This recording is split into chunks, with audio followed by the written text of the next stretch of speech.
Petrol diesel जहां जरूरत है वहीं पे इस्तेमाल करें। दूसरा, shifting from carbon based fuel fossil fuel to alternative energy resources. तो कार्बन बेस्ड जो भी फॉसिल फ्यूल है, मतलब पेट्रोलियम, डीजल, केरोसिन या कोल, उसके बदले में solar energy, hydro electric power plant का इस्तेमाल हो, न्यूक्लियर एनर्जी का इस्तेमाल हो, ताकि कम से कम कार्बन डाइऑक्साइड का प्रोडक्शन हो। Carbon capture and storage, carbon dioxide को पकड़ा जाए या कार्बन को पकड़ के स्टोर कर दिया जाए ताकि एटमॉस्फेयर में गर्मी ना फैलाए। जियो इंजीनियरिंग इंक्लूडिंग कार्बन सिक्वेस्ट्रेशन। जियो इंजीनियरिंग क्या है? कार्बन डाइऑक्साइड को पकड़ के कहीं पे जमीन में स्टोर करना। या तो कुछ ऐसे डिवाइस बनाओ या ऐसे कुछ केमिकल बनाओ जो कार्बन डाइऑक्साइड को एब्जॉर्ब कर सकते हैं। जैसे वाटर को एब्जॉर्ब करने के लिए हाइग्रोस्कोपिक सब्सटेंस होते हैं, वैसे कार्बन डाइऑक्साइड को ट्रैप करने के लिए बहुत सारे सब्सटेंस हो सकते हैं।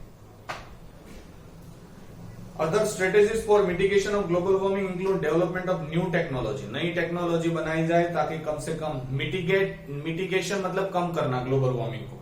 Wind power, nuclear power, renewable energy sources, biodiesel, electric और हाइब्रिड ऑटोमोबाइल, ऐसी सारी चीजें टेक्नोलॉजी से इस्तेमाल करके fuel cell, energy conservation, carbon taxes, ये सारी टेक्निक का इस्तेमाल करके कार्बन बेस्ड जो भी फ्यूल है, फॉसिल फ्यूल, उसका कम इस्तेमाल करना।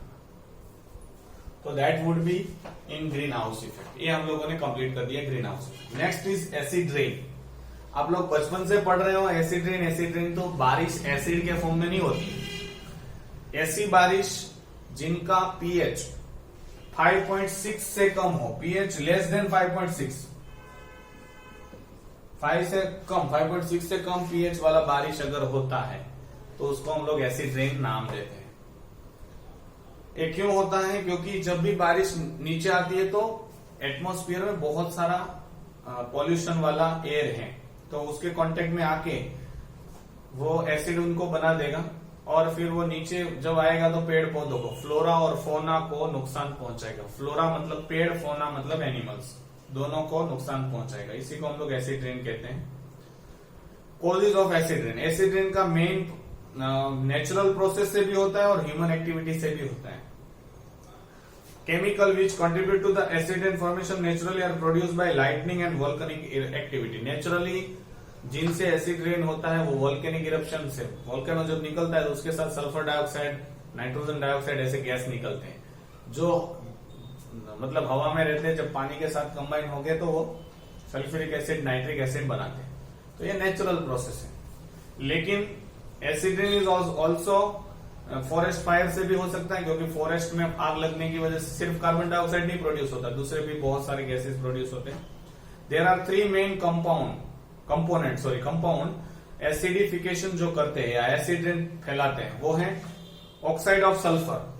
तो सल्फर के ऑक्साइड, तो सल्फर डाइऑक्साइड, सल्फर ट्राइऑक्साइड, या फिर होगा हाइड्रोजन सल्फाइड H2S, या फिर हो सकता है सल्फ्यूरिक एसिड डायरेक्टली।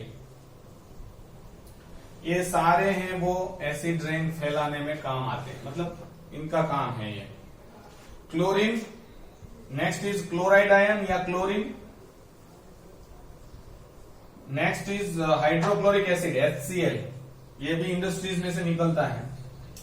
अब है नाइट्रोजन के compound, nitrogen, nitric oxide, nitrous oxide, इसको हम लोग लाफिंग गैस बोलते हैं, वो है nitrous oxide, nitrogen dioxide and nitric acid HNO3। ये सारे हैं वो एसिड रेन फैलाने में काम करते हैं। तो 3 कंपोनेंट हैं, सल्फर के, हाइड्रोजन क्लोराइड और नाइट्रोजन के कंपाउंड। इसके अलावा फॉस्फोरिक एसिड भी है और फॉर्मिक एसिड भी है। फॉर्मिक एसिड शायद आपको चींटी ने काटा हो, आपने की ना रेड एंट, राती कीड़ी ने, मतलब लाल कीड़ी ने, चींटी ने अगर काटा है तो वो बहुत जलन होती है। वो क्यों? क्योंकि हमारी बॉडी के अंदर वो क्या डाल देती है? फॉर्मिक एसिड डालती है। तो ये फॉर्मिक एसिड भी एसिड रेन में थोड़ा बहुत कंट्रीब्यूशन है। फॉस्फोरिक एसिड का भी है H3PO4। किस तरह से फॉर्मेशन होता है? देखो, जब हवा खराब है, पॉल्यूटेड एयर है, जिसमें ये सारी चीजें हैं, sulphur dioxide, sulphur trioxide, hydrogen sulphide या हाइड्रोजन क्लोराइड गैसियस फॉर्म में है, वो पानी के साथ मिलके एसिड बनाते हैं। फॉर एग्जाम्पल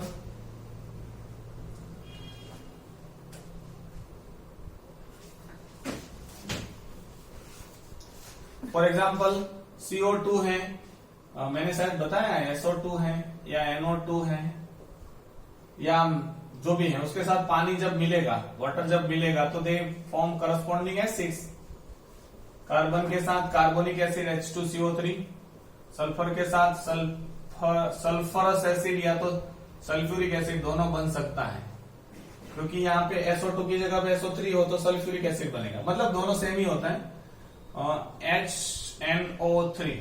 HNO3 भी होता है, केमिकल बैलेंस नहीं है, इक्वेशन आप बैलेंस करने का मत बोलना। इस तरह से वो जो भी एटमॉस्फेयर में पॉल्यूशन प्रेजेंट है उसके साथ बारिश, वाटर मिलके ये एसिड बनाती है और वो एसिड नीचे गिरेगा, किसी के भी नीचे गिरेगा, making it more acidic. This gases dissolve in falling rain making more acidic and leads to the acid rain. इससे एसिड रेन होता है। Snow and fog as well as rain, it is also include snow and fog. Snow में भी ये मिल जाता है, fog में भी ये मिल जाता है।